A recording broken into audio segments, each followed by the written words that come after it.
Hi, welcome to Mercurious Being. I am Amy Jensen here with your astro update for the winter solstice of 2023. This will be exact here in the Central Standard Time in the United States, exactly December 21st at 9:27 p.m. And here is the chart for the event where I am at.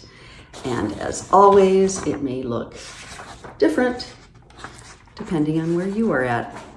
All right, so 0 degrees Capricorn. I guess I should hold the chart up a little more. So this is the ingress of the sun into Capricorn. At this time, we have a nice trine from the moon. And so it's December 21st for the solstice. The last Sagittarius full moon was December 12th, I believe. And then the Cancer full moon, I'll be back for that December 26th. So we're carrying over this nice energy from the Sagittarius new moon that we just had. So the moon and the sun were, conjoined, of course, at the new moon. And now there's a trine, which means a nice harmonious flow. So a continuation of that lunation's energy as we begin the Capricorn season. So this is the winter solstice here in the northern hemisphere. So consider this the new moon for the year. So the calendar year, or New Year's Day, January 1st, just always felt like super hollow to me, even when I was young and didn't know anything about astrology. It didn't feel connected energetically to me. It's like, oh, you flip over the calendar, you start a new year, but how come it doesn't feel like it? It felt very false to me. So really, the solstice is the new moon for the year. The sun is at the lowest in our heavens up here again in the northern hemisphere, and it really stands still or appears to stand still. So solstice, sol is the Latin word for sun. Stis comes from sistere, or to stand still. So it appears to stand still in the heavens until the light starts increasing, right around the 24th or the 25th-ish. So this will be, the solstice is the day of longest darkness, but it is the day when the light returns. And then, of course, in the summer solstice here in the northern hemisphere is the time of greatest light. So from this point to the June summer solstice, we're growing in light. And then we'll have the spring Aries equinox, 0 degrees Aries, when it's even day and night. And then, of course, the Libra equinox, the autumnal equinox is also equal day and night, but the new moon of the year, we would say, is waning at that point. So as this new moon for the year, it's a great time to change things out, clean things up, rearrange things, freshen up things, set intentions. Think of maybe your whole upcoming year and what could you start at the solstice to plan or commit to or begin thinking about the seeds you'd like to plant for the upcoming year. What would you like to create in the upcoming year? What goals, hopes, aspirations can you envision? What foundational steps, because this is Capricorn, can you take going forward? And again, this really ties into that foundational envisioning energy that I talked about for the Sagittarius new moon. So this is when we can take the vision that we had at that time. And if you didn't envision anything at that time, not to worry. This is a great time to do that. But this is also, if you already have started that, a great time to maybe start letting those foundational energies come in. Alongside of this being the winter solstice, 0 degrees Capricorn. It is also the first day of the Mercury inferior conjunction with the Sun. So this Mercury inferior conjunction with the Sun is exact on December 22nd, but there's a 3-day window. So that's December 21st, December 22nd, December 23rd is the 3-day window. And so the Earth, astronomically, Mercury, and then the Sun are all aligned. So we would say that Earth, which is the physical, and the matter, which is us, could talk to the intermediary, the messenger, which is Mercury, to the solar presence, the center of our solar system, the center of our consciousness within us. And it's all happening in the sign of Capricorn, right at this very important new moon, shall we say, of the year. So it's a very, very potent time. It's happening in the root chakra, microcosmically. So it's very fruitful. It's a very fruitful time for all of our intentional work. Can you make and bring the sacred into your everyday life? Can you take the mundane into the sacred? Can you elevate all of that with mindfulness? Can you listen in the stillness at this time of year? Can you sit and listen in the darkness that is present, in this sense of the not yetness? This is really a time to send a message from your heart at the center, or to the center of our solar system. So that would be the symbolism of the Mercury conjuncting the Sun, the Mercury sending that message.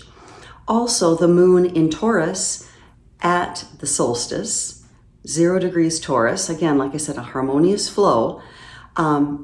Taurus ruling our heart center. So this sense of what message from our heart can we draw down to the root chakra and start bringing into physical manifestation, okay? So, time to look for and receive messages. What symbols are coming up for you? Time to create images, maybe color mandalas, yantras, maybe doing some collage work. Anything which might represent that which you'd like to create or intend, but also maybe just noticing what colors, shapes, symbols, numbers are coming forward for you. Acknowledging, taking the time to acknowledge the messages received, and also maybe putting a little gift back out in nature, because this is Mercury, maybe someplace where 3 roads come together. That would be very mercurial, or a meeting place, or a post office, or a coffee shop, or anywhere in nature. You know, leaving a little gift of some sort, a pack of seeds, or some seeds scattered, a feather, a stone, not anything that would cause trash or anything like that. Some little gift that you can put out for the messages that you're receiving. So again, going back to that idea of January 1st, the new year, usually we all, on some level, either want to work out more or change our healthy, our lifestyle to be more healthy, maybe organize our life, or thinking about big life changes for the upcoming year.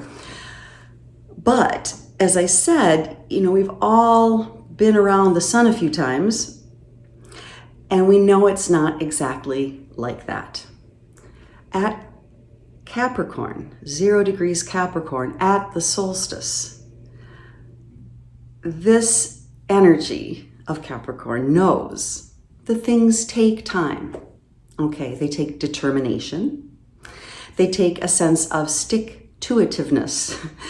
And I've got a quote here from the 6th President of the United States, John Quincy Adams.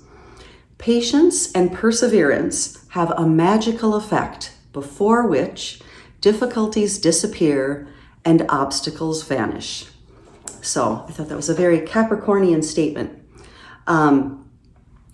But this Capricorn work, this determination, the patience, the perseverance, doesn't have to be so hard and difficult.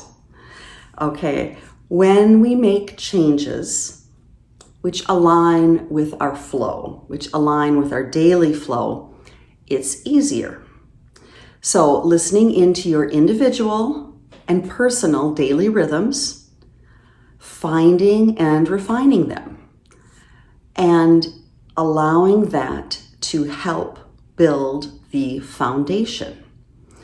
For example, like it's maybe easier for me to work out or do yoga right away in the morning. Maybe have a cup of tea, a cup of coffee, and then I do yoga or workout, let's say, whatever it might be. Way easier than if I decide to do it at 3 o'clock in the afternoon. Or the same for writing. It's easier for me to do from 10 a.m. until 2 p.m. Anytime after that, that's better for errands. So each of us look into our daily schedules, and if there are things we want to do, what's the best time to do them? And you'll find as you start switching your day around, it is easier, and you find a lot more time to get all of the stuff done that maybe seemed like it could be harder, but it's not as hard. So it's really listening into your rhythms and working with that foundational energy, because if it is something you want to draw into your life, it really, theoretically, it should be easy. If you want to have a healthier lifestyle, it's beneficial for you, but this is a belief thing again too. So it has to be something, if you really do desire to do it, making the changes and working within your own schedule and flow to bring about those changes. So again, if it comes easier, if it fits better into your schedule, you'll do it. We'll all do it. If it's harder, if it takes 30 minutes to drive to your gym or your yoga studio, I guess that's the symbolism I'm working with today, as opposed to 5 minutes, or throw your mat down on the floor and just do it in your office. Which one is going to be easier for you? Anyway, you get what I'm talking about. So Capricorn is all about the mountain goat, reaching the top of the mountain, okay?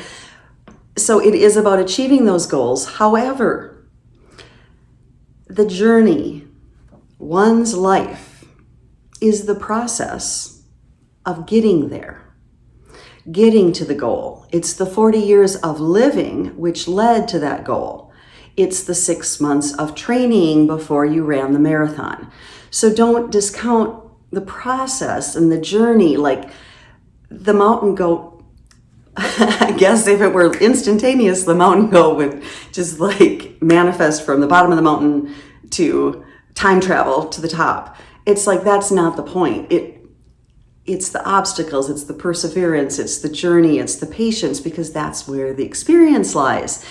And there is a lot in Capricorn about being experienced, about taking on the role of a wise elder, of doing the work, not because it's horrible and terrible and crappy, but because then you did that and you have that energy within you, and you prove to yourself that you did it, and you have your own unique experience of doing it. And then from that unique experience of doing it, which will be different from someone you're doing it right along with, okay? That individual experience is what makes you unique and what you can then share.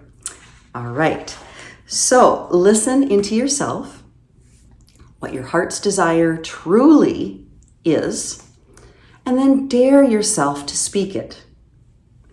To yourself, to the sun, through the Mercury inferior conjunction. Ask for guidance and symbolism and response from this speaking, and then watch it come back to you in your own knowing way. Not in my knowing way, what is unique to you, okay? Go into your body at this solstice and at this Mercury inferior conjunction with the sun, go into the root chakra and feel the foundational energy. There may also be some shadow feelings, okay, accompanying this foundational work, okay?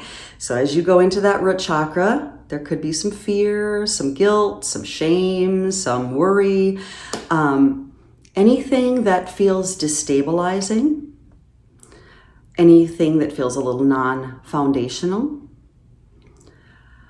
So for me, it's almost like a little flutter that arises, and that can kind of send some fear in my system, and then I want to lift up and out. I'm like, nope, and that's like, nope, get up off the mat, go, I'm up in my head. But I'm inviting all of us to sit with it. Just breathe, just notice. Don't dismiss it.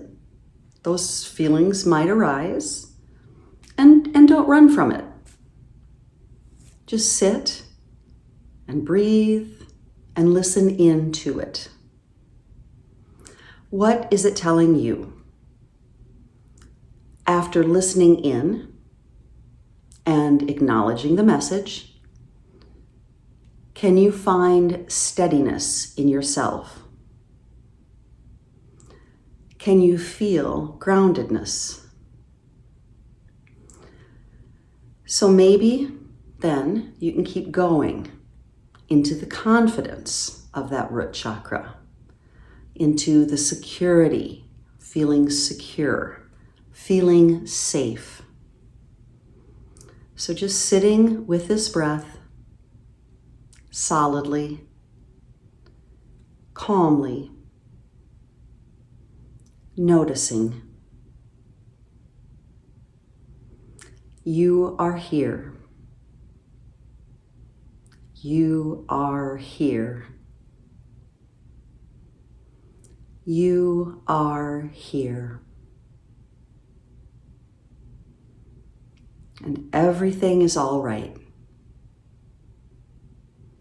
The light is returning. The year is turning. And you are part of it. Part of it all. Celebrate the cycle within you and all around you. Celebrate this season of light, however it is you do. And enjoy it. You are here for a reason. Namaste.